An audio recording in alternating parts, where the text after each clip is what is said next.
Good morning, students. Welcome to PNMRC e-learning classes. Students, we have already started chapter number 17, that is Forest, Our Lifeline. Today is the second part of this chapter. So let's start chapter number 17, page number 208.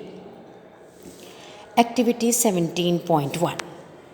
Observe the various things in your home and make a list of those which are made of material which may have been obtained from the forest. अगर आप अपने घर की तरफ देखेंगे तो उन चीज़ों को देखिए कि जो आपको लगता है कि जो आपको फॉरेस्ट से मिले हुए हैं.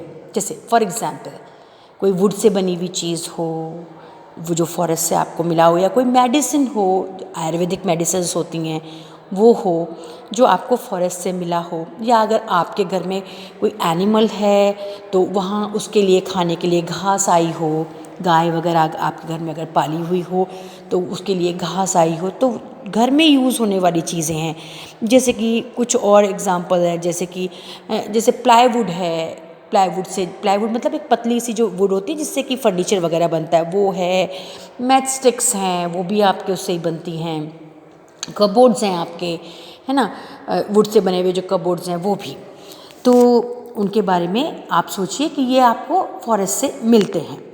You may have many wooden items on your list like plywood, fuel wood, boxes, paper, match sticks and furniture. अब आपकी लिस्ट में मैंने जैसे आपको बताया कई नाम आए होंगे. फ्यूल वुड का मतलब होता है आग जलाने के लिए जो लकड़ियाँ होती हैं वो. पेपर है, मैच स्टिक्स हैं. डू यू नो दैट गम जो होता है वो भी आपको फॉरेस्ट से, पेड़ों से मिलता है. Oils, spices, fodder for animals मतलब एनिमल्स के लिए चारा. And medicinal plants are also some of the product which we get from the forest. मैंने आज से आपको बताया कि मेडिसिनल प्लांट्स हैं, फॉडर फॉर द एनिमल्स के लिए चारा, स्पाइसेस हैं. ये सब आपको कहाँ से मिलती हैं? स्पाइसेस मतलब आपके घर में होने वाले इस्तेमाल होने वाले मसाले, तो वो भी आपको कहाँ से मिलते हैं? आपको फॉरेस्ट से मिलते हैं. Based on the product that we get from plants, try to fill table 17.1.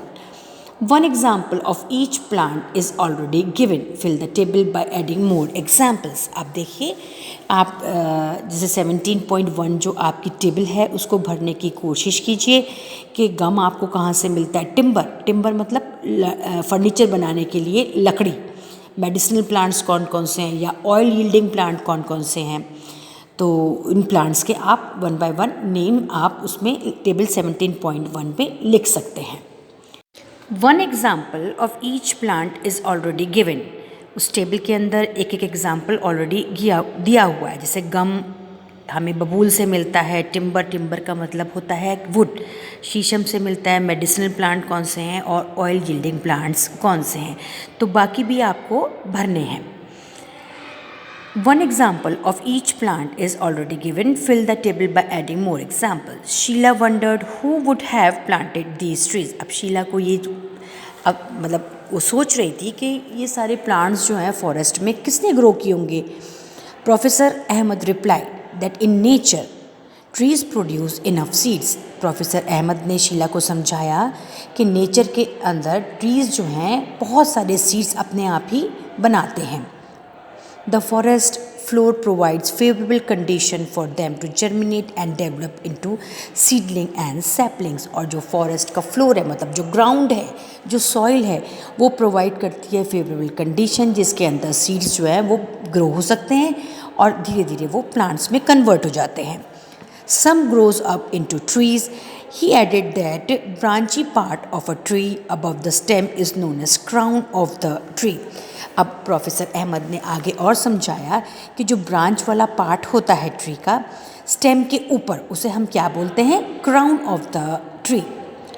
Professor Ahmed asked children to look up and observe how the branches of the tall trees look like a roof over the other plant in the forest. अब professor Ahmed ने बच्चों को समझाया कि जो बड़े बड़े plants होते हैं उनकी ब्रांचेस जो होती हैं तो वो बिल्कुल ऐसा बना लेती हैं जैसे कि छतरी, जैसे कि रूफ बना देती हैं और उसके नीचे छोटे छोटे प्लांट्स और भी ज़्यादा ग्रो हो रहे होते हैं.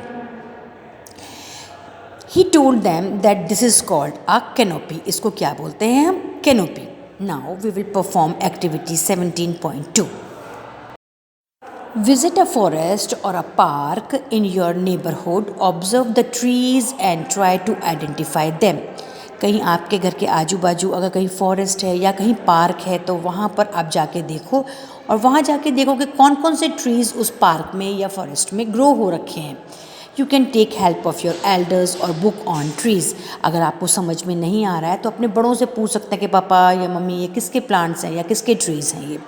List the characteristics of the trees that you observe. अब अगर आपको पता चल जाता है, मान लीजिए नीम ट्री ग्रो रखा है तो नीम ट्री के क्या कैरेक्टरिस्टिक्स हैं. मेडिसिनल प्लांट है, उसकी वुड कहाँ यूज़ होती है और कहाँ कहाँ इस ट्री का इस्तेमाल किया जाता है, वो सब आप देख सकते हैं. सच एज़ उसकी हाइट देखें, उसका शेप देखें, उसकी लीव्स कैसी होती हैं, उसका क्राउन कैसे, फ्लावर्स कैसे छोटे छोटे आते हैं, उसमें से फ्रूट्स कैसे, निमोली बोलते हैं उसको, उन फ्रूट्स को क्या बोलते हैं, कड़वी होती है या मीठी होती है, कब मीठी होती है, वो सारी की सारी चीज़ें आप नोट कर सकते हैं. Also draw the crown of some trees. Professor Ahmed pointed out the trees had crowns of different type of size. Professor Ahmed ने बताया कि सब ट्रीज़ के अलग अलग तरह के क्राउन होते हैं, अलग अलग साइज़ के होते हैं, जैसा कि फिगर 17.6 में ऑलरेडी दिखा रखा है. These had created different horizontal layers of the forest. These are known as undestroyed. Giant and tall trees constitute the top layer, followed by shrubs and tall grasses and herbs form the lowest layer. अब क्या नाम, forest के अंदर जो बड़े बड़े tree है वो बड़ी बड़ी टॉप लेयर बनाते हैं, उसके नीचे श्रब्स आती हैं और सबसे नीचे ग्रास आती हैं और उसके भी नीचे क्या आती हैं, हर्ब्स आती हैं सबसे लोएस्ट लेवल के अंदर. Would we see similar kind of trees in every forest? आज पूछो. अब बूझो ने प्रोफेसर अहमद से पूछा कि जो ट्रीज़ इस फॉरेस्ट में ग्रो हो रहे हैं क्या इसी तरह के ट्रीज़ हर फॉरेस्ट में ग्रो हमको मिलते हैं क्या? Professor Ahmed said no, due to different climatic condition there are variations in the types of trees and other plants. तो प्रोफेसर अहमद ने जवाब दिया बच्चों को कि नहीं बच्चों, ऐसे ही प्लांट्स सभी फॉरेस्ट में नहीं मिलते, ये इस पर डिपेंड करता है कि वहाँ की क्लाइमेटिक कंडीशन कैसी है. The types of animals also differ from forest to forest. इसी तरह से जैसे प्लांट्स अलग अलग मिलते हैं हर फॉरेस्ट में, इसी तरह से एनिमल्स भी अलग अलग तरह के पाए जाते हैं अलग अलग फॉरेस्ट में. वो डिपेंड करता है कि क्लाइमेटिक कंडीशन उस जगह की क्या है. A few children were busy watching beautiful butterflies fluttering here and there on the flowers of shrubs and herbs. कुछ बच्चे जो थे वो इस बात में बिजी थे कि छोटी छोटी जो वहाँ पर बटरफ्लाइज थी खूबसूरत खूबसूरत वो फ्लटर कर रही थी और श्रब्स पे और हर्ब्स पे, उनको देखने में ही वो बिजी थे. They had a close look at the bushes. While doing that, their hair and clothes had seeds and thorns clinging to them. और वो लोग जो है बुशेस के को देखने में ज़्यादा बिजी थे, उनको ज़्यादा इंटरेस्ट बुशेस को देखने में आ रहा था, जिसकी वजह से उनके बालों में, उनके क्लोथ्स में कुछ कांटे जैसी और कुछ सीड्स जो है जो जिनके अंदर कांटे होते हैं वो उनके बालों में और उनके क्लोथ्स में चिपक गए. They came across numerous insects, spiders, squirrels, ants, and various other small animals on the bark of the trees, plants, leaves, and on undecaying leaves of the forest floor. इसके अलावा बच्चों ने क्या देखा? छोटे छोटे स्पाइडर्स देखे, स्क्विरल्स देखी और एंट्स देखी उन्होंने. चींटी, जैसे एंट्स को चींटी, स्क्विरल मतलब खिसकोली, और बहुत सारे छोटे छोटे एनिमल्स देखे जो किस पे देखे उन्होंने? Bark of the tree, tree के ट्रंक के ऊपर चिपके हुए थे, लीव्स पे चिपके हुए थे, या ज़मीन में पड़ी हुई सड़ने वाली जो लीव्स थी उनके ऊपर उन्होंने बहुत सारे इंसेक्ट्स देखे. They started making stickers of these creatures. अब बच्चों ने क्या किया? छोटे छोटे उनकी ड्राइंग्स जैसे बनाने लगे अपनी बुक के अंदर. The forest floor seemed dark colored and was covered with a layer of dead and decaying leaves, fruits, seeds, twigs and small herbs. और जो फॉरेस्ट का फ्लोर था वो एकदम डार्क दिख रहा था, और क्या दिख रहा था उनको, डार्क कलर का दिख रहा था, और साथ में ऐसा था वहाँ पर डेड डिकेइंग लीव्स पड़ी हुई थी, सड़ी गली हुई लीव्स पड़ी हुई थी, फ्रूट्स पड़े हुए थे, सीड्स पड़े हुए थे, और डालियाँ टूटी हुई पेड़ों की डालियाँ पड़ी थी छोटी छोटी, और छोटे छोटे हर्ब्स पड़े हुए थे. The decaying matter was moist and warm. जो डिकेइंग मैटर, सड़ी गली जो पत्तियाँ थी वो कैसी थी, मॉइस्ट थी, उनमें नमी थी, पानी जैसा था, और साथ में गर्म भी थी. Children picked up various seeds and leaves for their collection. और बच्चों को जो सुंदर सुंदर प्लांट्स, उनको प्लांट्स दिखाई दिए, उनकी लीव्स बच्चों ने कलेक्ट कर ली for their collection. Walking over the dead leaf layer on the forest floor was like walking on a spongy carpet. और जब वो बच्चे उस डेड जो लीफी लेयर थी फॉरेस्ट के फ्लोर के ऊपर, उस पर चल रहे थे, तो ऐसा लग रहा था जैसे स्पंज पे चल रहे हो वो. Is the decaying matter always warm? Professor Amos suggested that the children could perform an activity to get an answer to this question. So student, I end my video here only. We will continue this chapter in our next videos. Up till then, goodbye, thank you, and have a nice day.